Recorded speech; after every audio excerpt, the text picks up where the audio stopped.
Hello बच्चों, आप सब कैसे हैं? अच्छे हैं? Very good. बच्चों, आज हम लोगों का इलेक्ट्रिसिटी के चैप्टर का 5th पीरियड है, यानी पार्ट 5 पढ़ेंगे हम लोग। और इस पार्ट 5 के अंदर अभी तक जितने टॉपिक हम लोगों ने किया है, सभी टॉपिक से रिलेटेड एक दो न्यूमेरिकल को देख लें। यानी आज का हम लोगों का टॉपिक न्यूमेरिकल का होगा। जब हम लोग पिछले तीनों टॉपिक के न्यूमेरिकल कर लेंगे थोड़े, फिर आगे अगला नया टॉपिक हम लोग स्टार्ट कल से करेंगे। न्यूमेरिकल का टॉपिक शुरू करने से पहले मैं दो छोटी छोटी चीजें जो नॉलेज देना रह गया था वो आपको बता दूं। Number 1, potential difference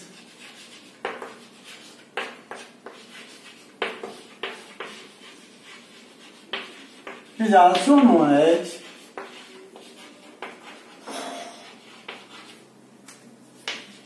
voltage. Voltage की बात होती है, इसका मतलब अपन पोटेंशियल डिफरेंस की बात करते हैं। ये बात ध्यान रखना। कभी भी कोई बोलता है वोल्टेज बड़ा हाई है और वोल्टेज बहुत कम है, इसका मतलब पोटेंशियल डिफरेंस की बात हो रही है। दूसरे नंबर पे sources which develop or produce potential difference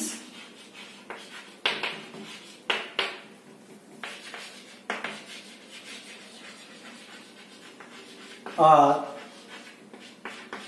cell भी ले सकते हैं, बैटरी भी ले सकते हैं, और तीसरा जनरेटर। थर्ड क्या है? जनरेटर। ये 3 डिवाइसेस हैं जो कि पोटेंशियल डिफरेंस को डेवलप करती है। थर्ड है charge on 1 electron is 1.6 into 10⁻⁻19 coulomb. एक इलेक्ट्रॉन पे इतना चार्ज होता है, कितना? 1.6, इसको थोड़ा साफ लिख देता हूं, 1.6 into 10⁻⁻19 कूलम।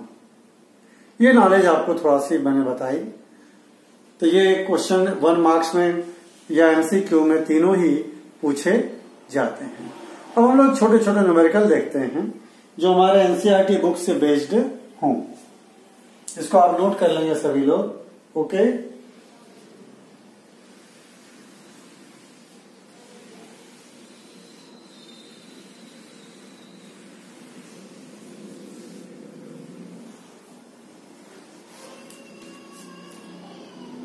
पहला न्यूमेरिकल मैं ले रहा हूं एनसीईआरटी के page number 200। NCERT page number 200, question number 3। Question number 3।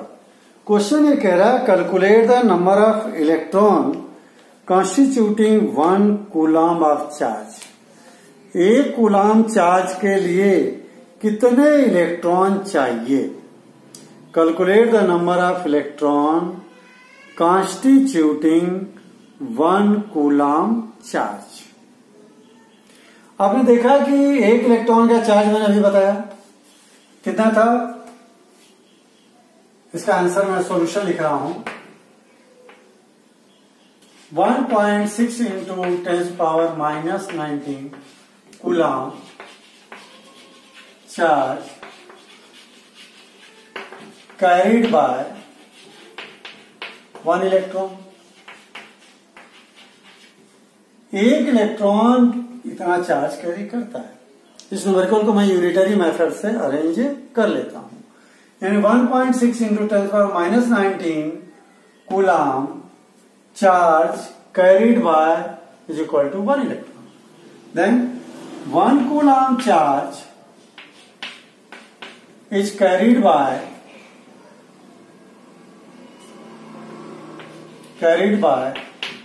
कितने 1/1.6 into 10⁻⁻19 इलेक्ट्रॉन। ये यूनिटरी मेथड से मैंने अरेंज कर दिया।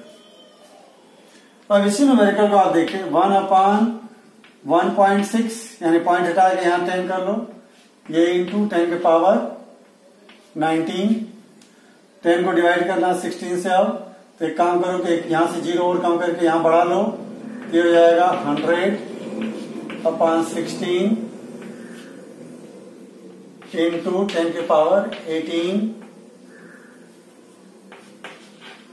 अब इसको इससे डिवाइड कर दो, 16 6 जा 96, 4 40, 16 2 जा 32 इंटू 10 के पावर 18 इलेक्ट्रॉन। ये न्यूमेरिकल एमसीक्यू में 1 मार्क्स में आ सकता है, या कह नहीं सकते 2 नंबर में भी आ सकता है। आप इसको समझ लो, एक इलेक्ट्रॉन पे इतने चार्ज हैं, इतने कूलम, तो 1 कूलम चार्ज यानी बहुत कम वैल्यू है चार्ज की, तो 1 कूलम चार्ज के लिए कितने इलेक्ट्रॉन हमको चाहिए। तो जो चीज हमको फाइंड करनी रहती है मैथमेटिक्स में, यूनिटरी मेथड में हम लोग जो चीज फाइंड करनी है उसको राइट साइड में रखते हैं। तो जो कटू के राइट में मैंने क्या रखा, इलेक्ट्रॉन, तो लेफ्ट में क्या रखा, उसका चार्ज। ठीक, तो फिर 1 कूलम चार्ज निकालना है, तो इसको इससे 1 को डिवाइड कर दिया, या क्या, ये सॉल्यूशन है क्या आपका।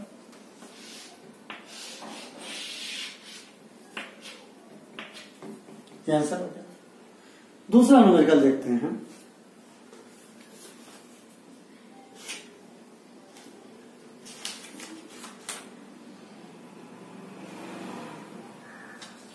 एक और सिंपल प्रॉब्लम देख लेते हैं, पोटेंशियल डिफरेंस वाले फार्मूले पर बेस्ड। मैं न्यूमेरिकल बोर्ड पे लिख देता हूं।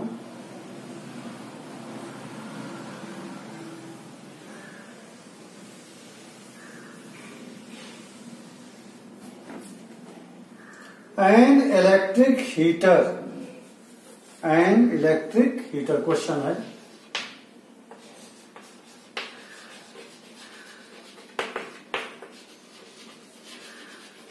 heater draws a current of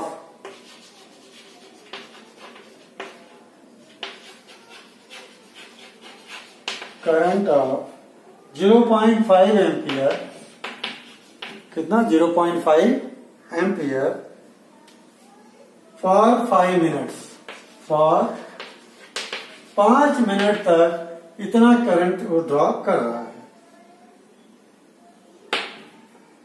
5 minutes. Calculate the charge flowing in electric heater. Calculate charge flowing through electric heater. देखो, जब भी न्यूमेरिकल करना हो तो पहले आप गिवन जरूर लिखो। गिवन में क्या क्या चीज दिया है, करंट I 0.5 एम्पियर, दूसरा टाइम कितना दिया है 5 मिनट। 5 मिनट का मतलब हो गया सेकंड कितने, 5 इंटू नीचे लिख लो 5 इंटू 60, 1 मिनट में 60 सेकंड, ये हो गया 300 सेकंड। कैलकुलेट क्या करना है आपको,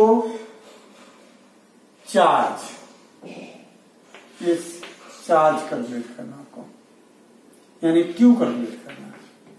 अब जब आपको ये 3 चीजें I, Q और T, अब सोचो कौन से फार्मूले में I, Q और T आया था। इलेक्ट्रिक करंट के फार्मूले में सिंपल सा, तो सॉल्यूशन यहां कर लीजिए, I is equal to Q by T। आपको Q फाइंड करना है, तो Q इज इक्वल टू हो जाएगा I into T।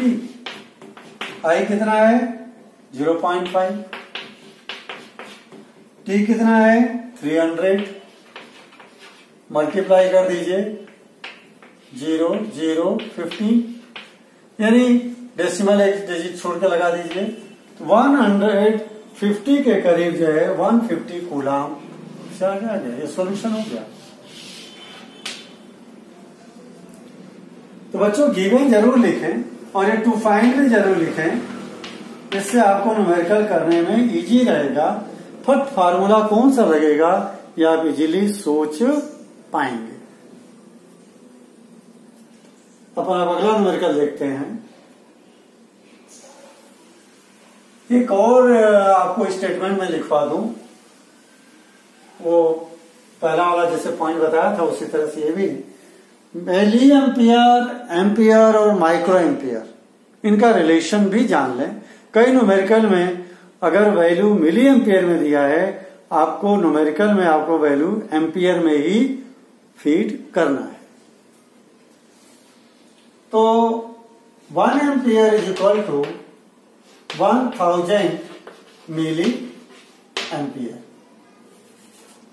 Milli ampere, और 1 ampere is equal to 10⁶ micro ampere.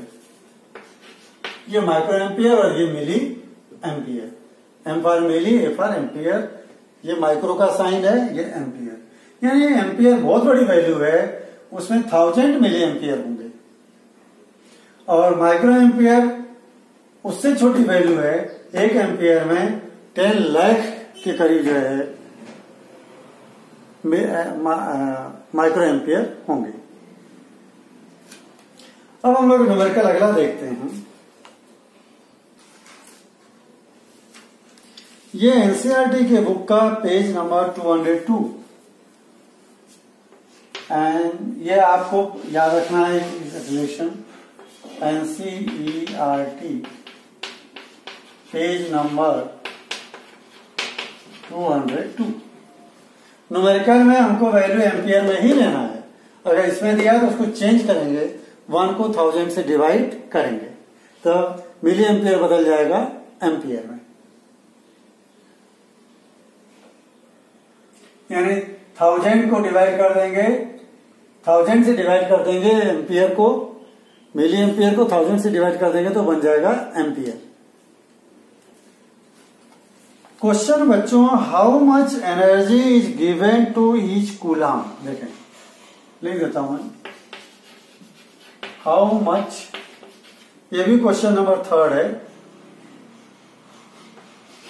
Question number 3, how much energy is given to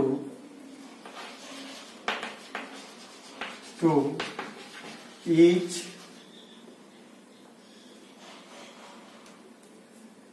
coulomb of charge, coulomb of charge passing through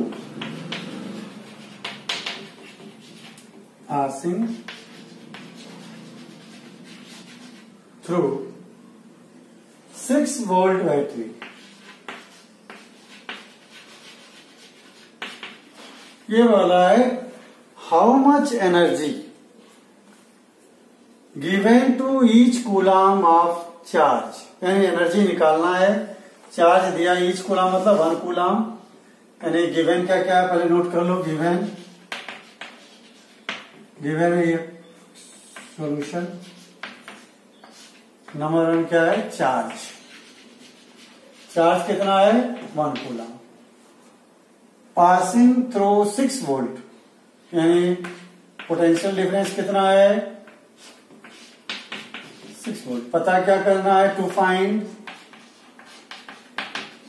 energy कह रहा है, ये क्या कर रहा है एनर्जी, और आपने 9th क्लास में पढ़ा एनर्जी और वर्क इक्वल है, जितना एनर्जी लगाओगे उतना वर्क होगा, सो ये वर्क के बराबर है। तो देखो 3 चीज आ गई, चार्ज, पोटेंशियल डिफरेंस और वर्क। तो फार्मूला ऐसा सोचो, जिसमें तीनों चीजें आती हैं। Good. V is equal to W upon Q. Formula क्या है? V is equal to W upon Q. ये वर्क, ये पोटेंशियल डिफरेंस और ये चार्ज।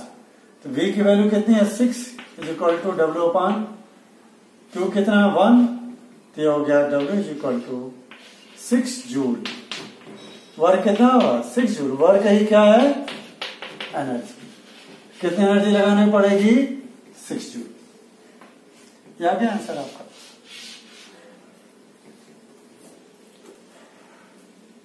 बच्चों, ऐसा ही एक न्यूमेरिकल और लेते हैं हम लोग।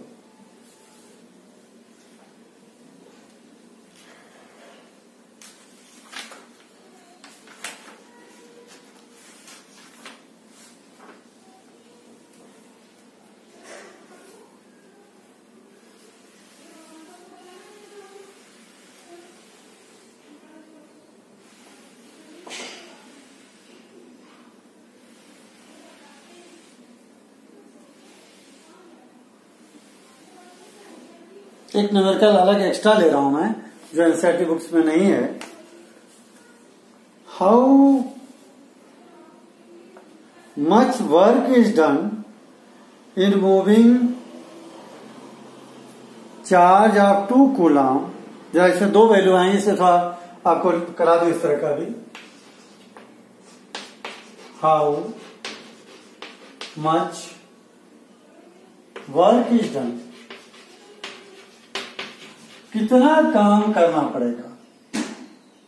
How much work is done in moving of charge, in moving of charge of 2 coulomb, 2 coulomb from a point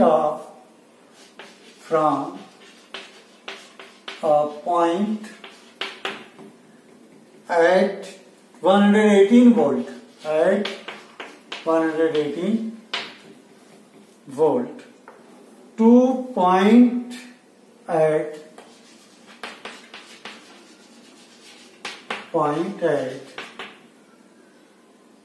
128 volt.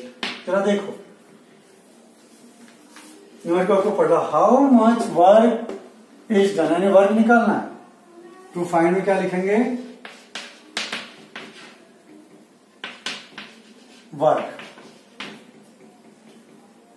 Charge कितना है? 2 कूलम, यानी charge is equal to 2 coulomb, Q is equal to.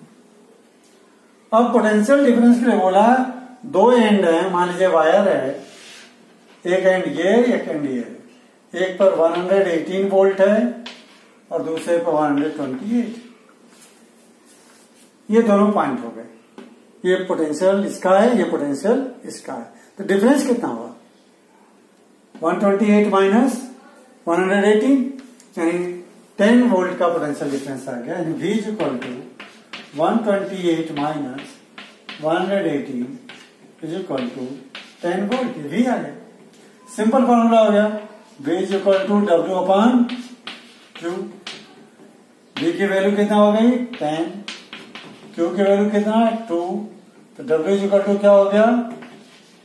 20 joule. यानी इसको यहां भेज दें,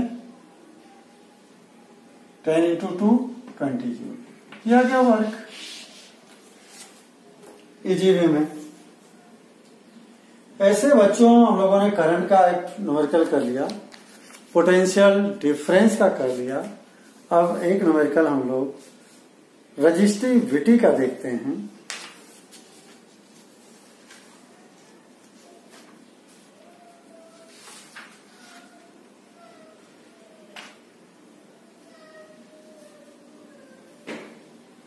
एक Ohm's law पे भी देख लो, एक न्यूमेरिकल ओम्स लॉ पे।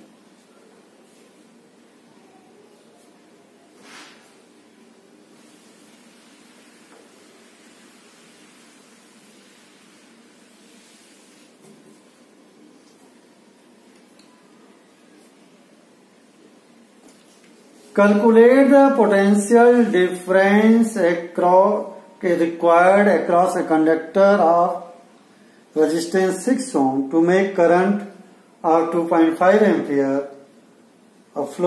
ampere flow through it. देखिए question, calculate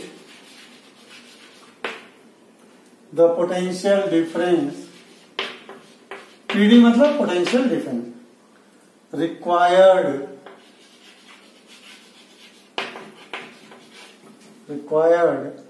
across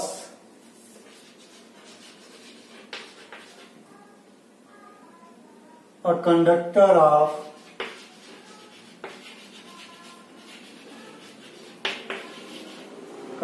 of resistance 6 ohms. Resistance 6 ohms to make current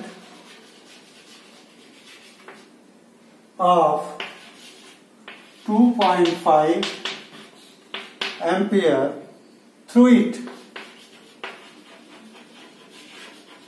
बच्चों, न्यूमेरिकल को सॉल्व करने में आपको कतई घबराने की जरूरत नहीं है।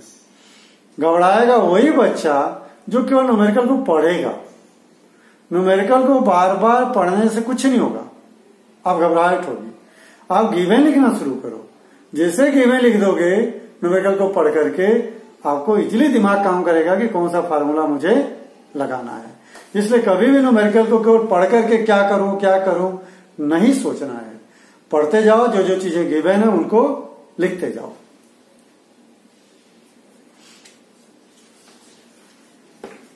कैलकुलेट क्या करना है? टू फाइंड, देखो पहले लिखा है, to find potential difference required across a conductor, यानी आपको भी पता करना। गिवन क्या है? रेजिस्टेंस यानी आर कितना है? 6 omega. To make current of 2.5 ampere, यानी आई कितना दिया है? 2.5 एम्पियर। अब देखो आपके पास आर है, आई है, वी निकालना है, तो ओम्स लॉ के फार्मूला सीधा है, वी इज इक्वल टू आई, ये फार्मूला लग गया। गिवन लिख लोगे तो आपको मालूम पड़ जाएगा कि मुझे फार्मूला कौन सा लगाना है। गिवन और टू फाइंड, ये जरूर लिखें। तो सिंपल सा हो गया, v is equal to I की वैल्यू 2.5, आर की value 6, v is equal to 15 volt. कितना आंसर आ गया? अभी इस ओम्स लॉ के फार्मूले में 3 चीजें, पोटेंशियल डिफरेंस, करंट, रेजिस्टेंस। तीनों में सिर्फ 2 चीज गिवन होंगी, तीसरी पूछी जा सकती है। अब एक नंबर का जरा हम लोग देखते हैं रजिस्टिविटी के ऊपर।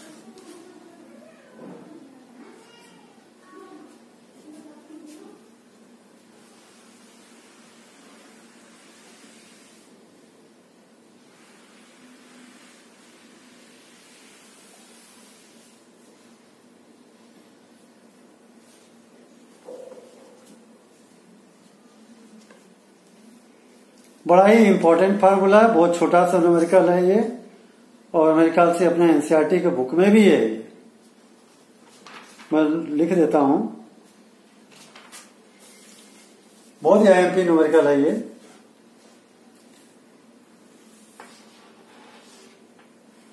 अब 4 ohm wire, 4 ohm wire is doubled on it,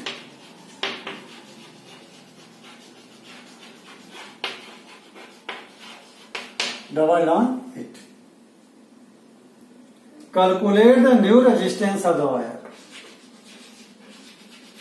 Calculate the new resistance of,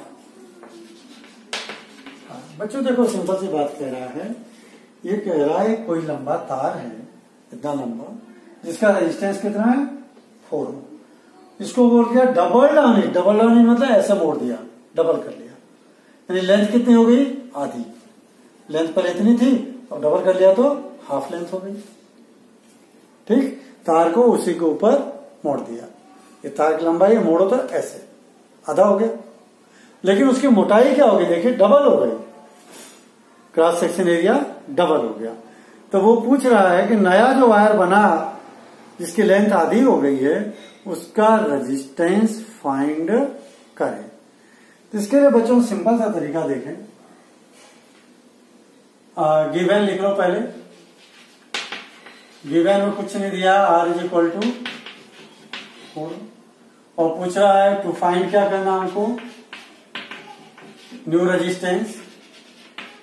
new resistance को R डैश मान लें, R डैश को फाइंड करना है। अब देखो रेजिस्टिविटी में R का formula R is equal to rho L by A. मान लो वायर जब पहले पूरा लंबा था तब रेजिस्टेंस ये इतना था, तो R की वैल्यू कितनी थी, 4। ये हो गया 4 रो L by A, numerical equation number 1। अब on doubling it, on doubling wire on it, उसी के ऊपर डबल कर देने पे क्या होगा, लेंथ कितनी हो गई, L by 2। Cross section area कितना हो गया, cross section area is equal to कितना हो गया, ये हो गया 2a। 2a। अब इसी फार्मूले में वैल्यू पुट करो तो ये हो जाएगा नया formula R is equal to, नया resistance R dash is equal to, resistivity तो दोनों की फिक्स सेम रहेंगी, लेंथ कितनी है L by 2, cross section area कितना है 2a। अब ये बन गया R dash is equal to rho L upon 4a, question number 2। अब 1 और 2 को कंपेयर करो, 1 और 2 को कंपेयर करो। रो L बाई ए यहां पर भी है, रो L बाई ए यहां पर भी है। रो L बाई की वैल्यू कितनी है, 4, तो रो L बाई की वैल्यू 4 रख दीजिए। ठीक है, रो L बाई 4 की वैल्यू रख दीजिए।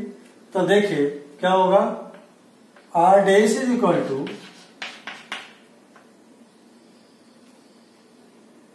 1/4 इंटू 4।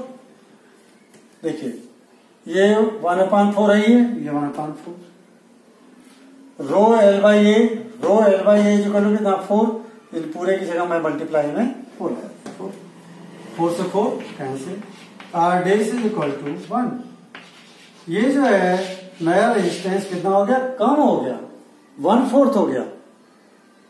वायर को अगर आपने मोटाई डबल कर दी तो रेजिस्टेंस क्या हो गया, 1/4। ये आ गया 1 ओम। ये आंसर होगा। ओके, एक छोटा सा और न्यूमेरिकल की बात करते हैं।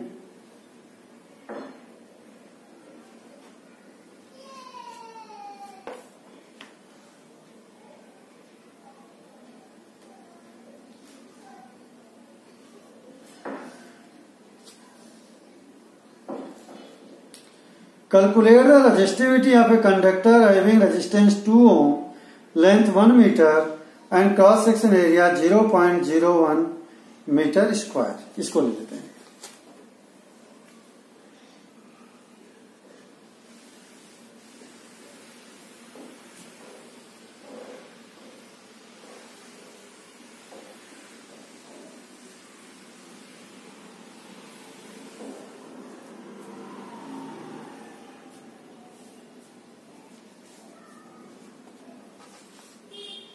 Calculate the resistivity.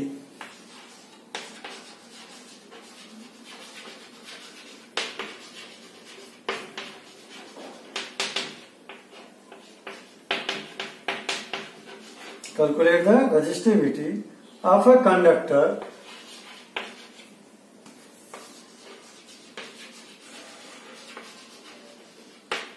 conductor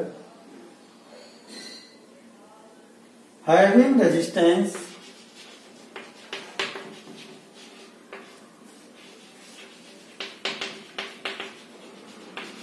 resistance 2 ohm, length 1 meter, 1 meter, and area of cross section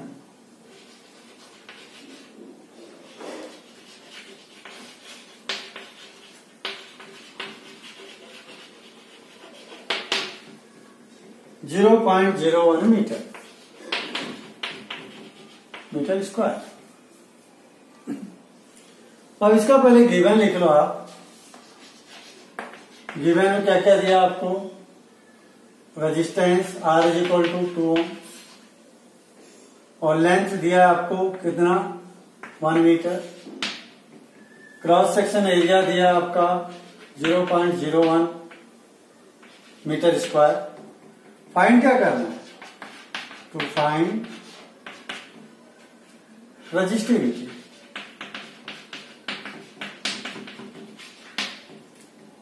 अब देखो रेजिस्टिविटी की फार्मूला में जितनी चीजें आती है सब दिया है। R is equal to rho L by A, तो रो इज इक्वल टू क्या हो जाएगा? Rho is equal to RA by L। बहुत सारी वैल्यू, R की जगह ये लिख दो, A की जगह ये लिख दो, L की जगह ये लिख दो, तो हो जाएगा 2 इंटू 0.01 अपॉन 1 डिवाइड कर लीजिए। इसका डेसिमल हटाएंगे तो नीचे कितना आ जाएगा?